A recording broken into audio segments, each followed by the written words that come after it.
এই ভিডিওটা শুনেন।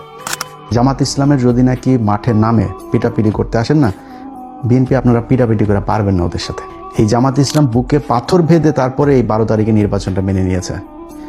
কারণ জামাত ইসলামকে বলা হয়েছিল শুধু এক জায়গা থেকে না, আপনাদেরকে বললাম না, এটা জামাতের কেন্দ্রীয় নেতাদের সাথে যাদের পরিচয় আছে তারা জিজ্ঞেস করে নিয়েন যে কোন কোন জায়গা থেকে, দেশের ভেতর বাহির, উত্তরপাড়া দক্ষিণপাড়া বিভিন্ন জায়গা থেকে, কোন কোন জায়গা থেকে তাদেরকে বারবার ওয়ার্নিং দেওয়া হয়েছে। জামাত কিন্তু চেয়েছিল প্রতিবাদ করতে, রাস্তায় নেমে যেতে চেয়েছিল, এটা নিয়ে ব্যাপক গ্যাঞ্জাম তাদের করার লোকও ছিল, প্রস্তুতিও ছিল, তারা করতেও ছিল, বাট তাদেরকে বারবার করা হয়েছে যে না, কোনো কিছু করা যাবে না।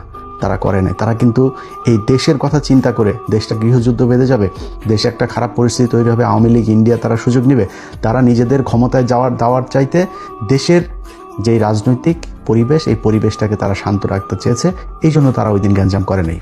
আপনার মনে হয় না যে জামাতের একটু ক্ষমতা আছে? এবং আপনারা বলে রাখি, জামাত ইসলামের যদি নাকি মাঠের নামে পিটাপিটি করতে আসেন না, বিএনপি আপনারা পিটাপিটি করে পারবেন না ওদের সাথে।